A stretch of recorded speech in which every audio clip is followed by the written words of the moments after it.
In the beginning, there was love. It could be seen, felt, touched, shared, made, danced, breathed, all around. Love came through the air, the water,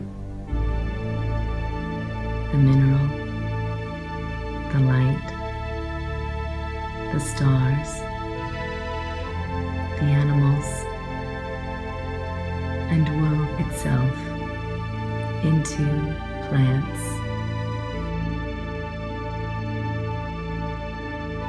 Material, like we talked about at the beginning, and it was made by someone who loved it, obviously, when they made it, and it was purchased by somebody who loved it, their mom, and who had a connection to the maker. And then here's the thing that's really interesting about objects. You know, they aren't really very happy if someone's not in relationship to them.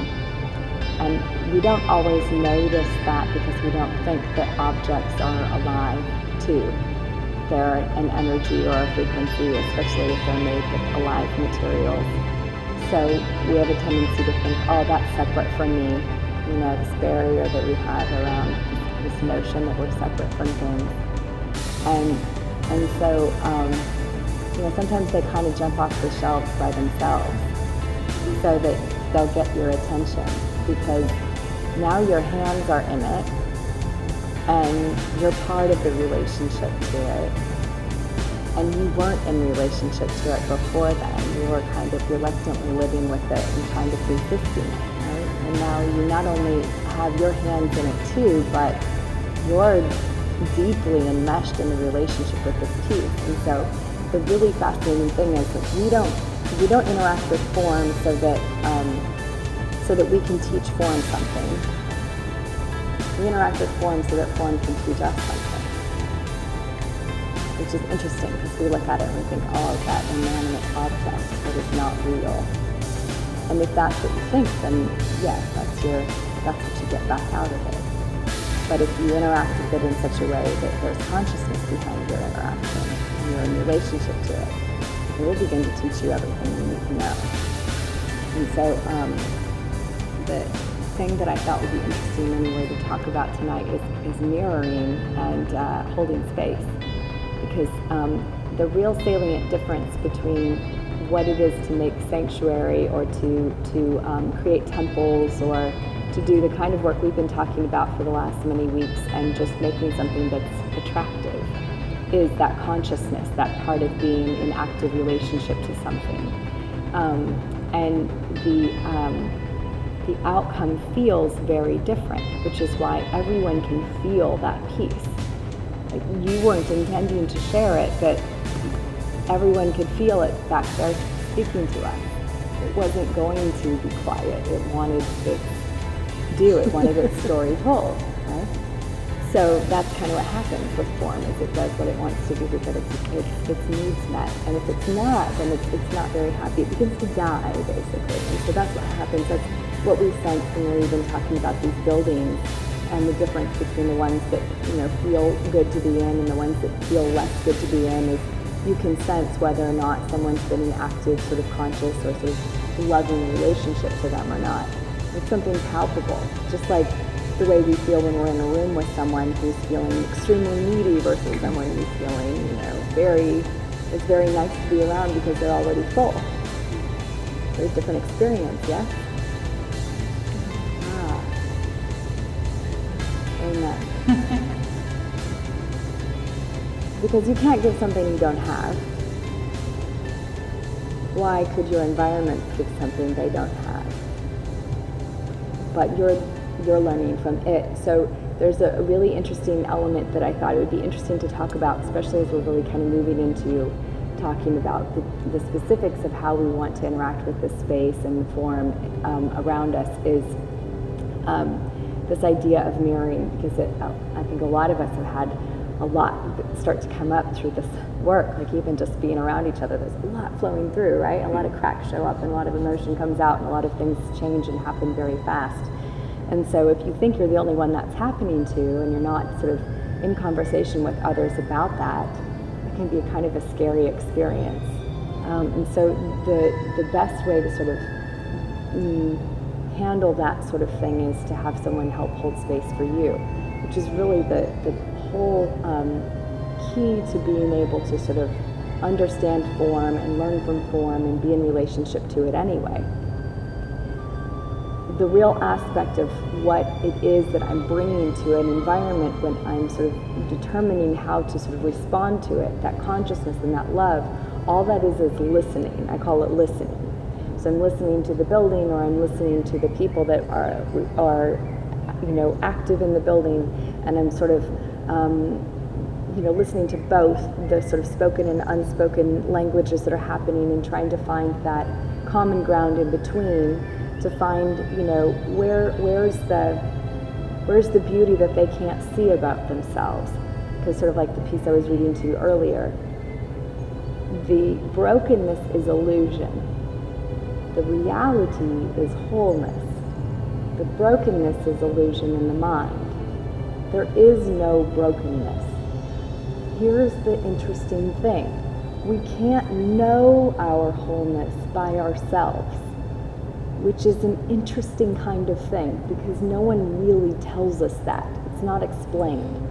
So we walk around thinking there's something wrong with us because we feel like we can't figure out how to fill ourselves up all by ourselves. Looking to sort of give enough to be able to give, to sort of offer enough out there to be worthy of receiving back.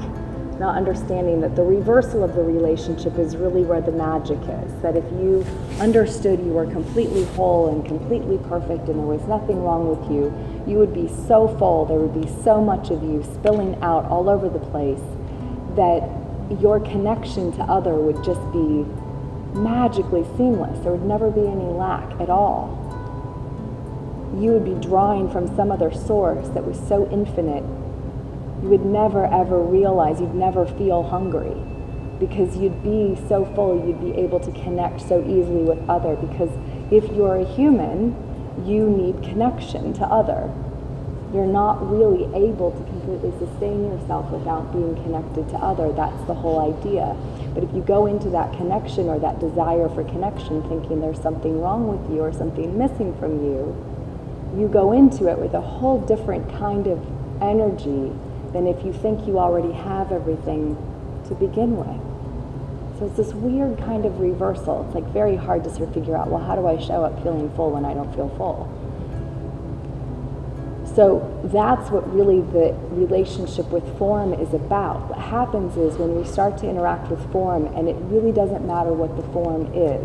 Form can be thought, form can be a building, form can be that church, form can be a person, it can be a relationship, it can be a car if you're a mechanic, it can be anything that you feel connection to spirit with, which is why at the very beginning we talked about the idea that anything can be prayer if you're bringing consciousness to it.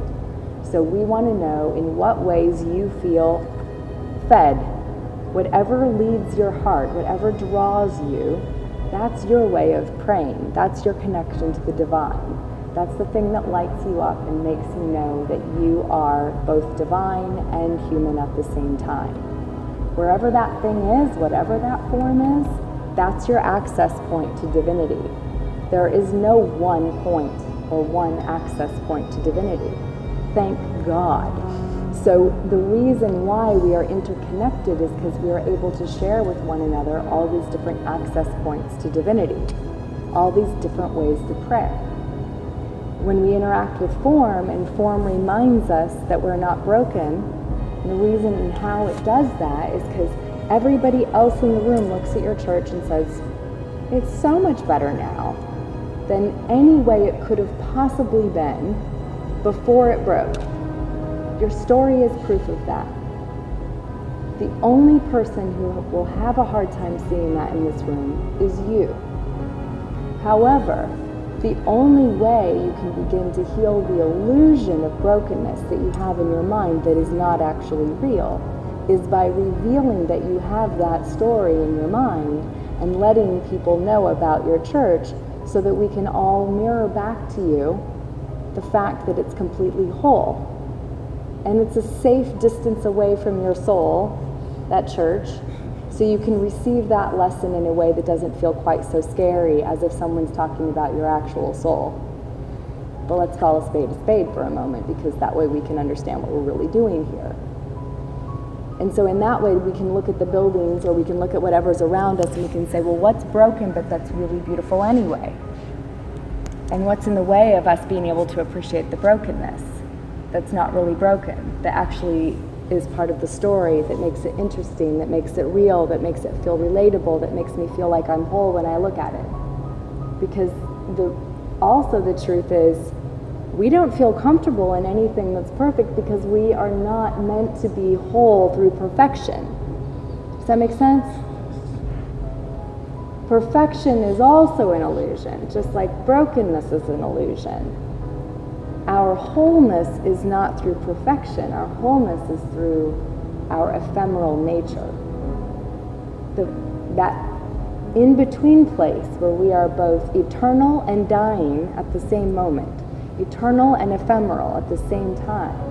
Somewhere in between those two truths is where anything real or interesting or authentic or feeling happens as a human being, and where connection happens and love happens and beauty happens and joy happens and sadness happens and grief happens, and all the things that you're here to experience as a human being happens in that swing right there in the middle. So if you're on one side of that or the other, you're probably feeling out of alignment. Not wrong. No one's wrong. No one's sinning. No one's broken. But probably out of balance, right? Because anything that's on one side or the other is only half of who you are. It's half of your truth. You are both at the same time. You have an eternal nature, that's the life part of you that's beating through you, that when it's no longer in you, when the spirit disappears from the body, it won't be there anymore, right? And then there's this human part of you, this physical part of you, that's so perfectly imperfect, was never meant to be exactly right. There's no symmetry to it, right? Like, how many metaphors do we need to know that it's supposed to be not perfect? Your eyes are not exactly lined up, nothing's exactly the right shape, the same exact dimension. There is nothing in nature out there that is perfect. Nothing out there tells you are supposed to be perfect. Which is why if you are in an environment that looks or feels or is machined to be perfect, you will feel so freaking uncomfortable, your skin will crawl until you get out of it. And you won't understand why unless somebody explains it to you, but it won't feel good to you. Or it will make you feel bad, one of the two, about yourself, right? That's also not the goal. So leaving that life, that imperfection in it, that mixture between real and sort of living and divine and sort of ephemeral at the same time, that's what makes us feel reflected, connected, whole, in balance and harmony with our truth of who we really are. That's what we came here for, is to feel that experience of the in-betweenness, to know that it's okay to sort of live with that discomfort. If you're really comfortable all the time, if you're not feeling anything, if you're in that numb place, like I said, you can rest there for a bit if you need to. We all have times where we need to rest in that place, right? There's also nothing wrong with that. But we don't grow there. We don't connect there. We don't feel there. So when we stay there too long, we know it. We start to get itchy. We start to yearn for something again. The heart starts to say, there's something wrong here. Something else is supposed to be happening. You start yearning for something, even if you can't identify what the hell it is. A person, a place, a thing. You go seeking it until you find it, thinking that it's in that person, place, or thing. And it is and isn't, right? That's the reality. It is because you can't see it without seeing it in another.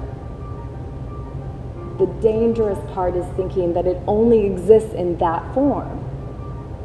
So it's this interesting kind of intricate balancing relationship of understanding. You can be reflected in any form that's alive, that's living, that is some of the sort of aspects we've talked about in class. Made with living materials, made with love, tended with devotion. These are our access points to make us sort of feel like we have an ability to understand who we are and what we came here for. That's going to allow us to feel reflected and feel alive.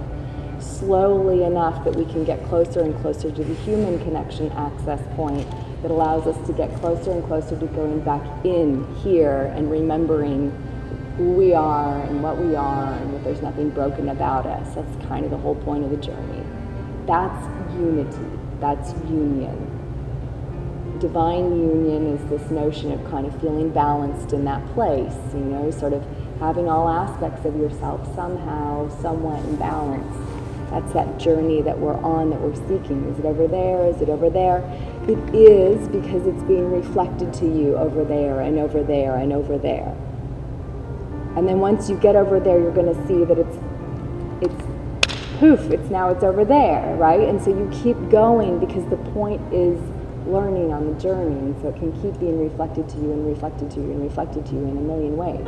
The point is the relationship and the mirroring and the journey. And once you can kind of start to understand that and enjoy the journey, everything changes, because you can start to have fun in the discomfort. And you'll show up in a room or in a building or a space or in your life in a way that starts to look comfortable in your own skin.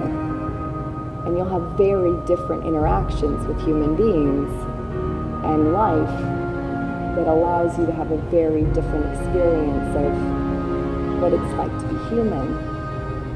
And you'll feel a lot more, which means the lows are lower and the highs are higher. But you're feeling more and you're understanding more, so you'll kind of probably not trade it to go back. You'll probably start to go, okay, well, I guess this is how I'm going to do it now. There is no going back. There's no going back. You need a disclaimer on the group. If you're in here, there's no going back. That's why we put out an invitation, but we don't sell this to you. If you're supposed to be here, you'll show up. But I'm not going to try to tell you you should be here, because come at your own risk. Right? There's no going back. The group self-edits. I kind of relate that to your piece, just all the emotions I've felt recently. But it's just like, I guess the vision I have in my head is like a pie, each piece, and I was trying to, or maybe still in that realm, but ignore some of them, thinking like, oh, I'll keep the good ones. Right, I'll keep that separate. Yeah. Oh yeah, that's a fun game, isn't it? But now that they're all there, like, the universe loves that game. There's a whole pie there, and I'm not less afraid of the emotions, and I'm just happy that they're all there. It's like kind of like a symphony of the heart going. Yes, exactly. And you start to notice when you're looking at form and you're looking at things around you, if you look at a great piece of art, or you listen to a really great piece of music, or you watch a really great movie or something like that, or eat a really great meal, you recognize that there is no beauty or loveliness without the sort of contrast, right? There's no beautiful colors without the ugly colors. There's no pleasant notes in the score without a little bit of sort of like almost harsh or harder tones in it, right? Like we don't want something that's just sweet all the time or just pretty all the time. The contrast is what makes something interesting. That's that balance, that back and forth. It's our fear of our darkness or the other aspects of life that we are uncomfortable with that we sort of want to run away from. And the further we run from them, the bigger they get, the stronger they get, the more they try to take over our lives in ways that we can't control. So it becomes this vicious cycle where they have more and more power over us than they really ever ought to. So we become more and more afraid, and we run faster and faster and faster. But we really can't experience anything all that beautiful without them. So there's a balance of this light and this dark, right? That's really important. And you slowly get more comfortable with the dark and start to make friends with it, or the cracks.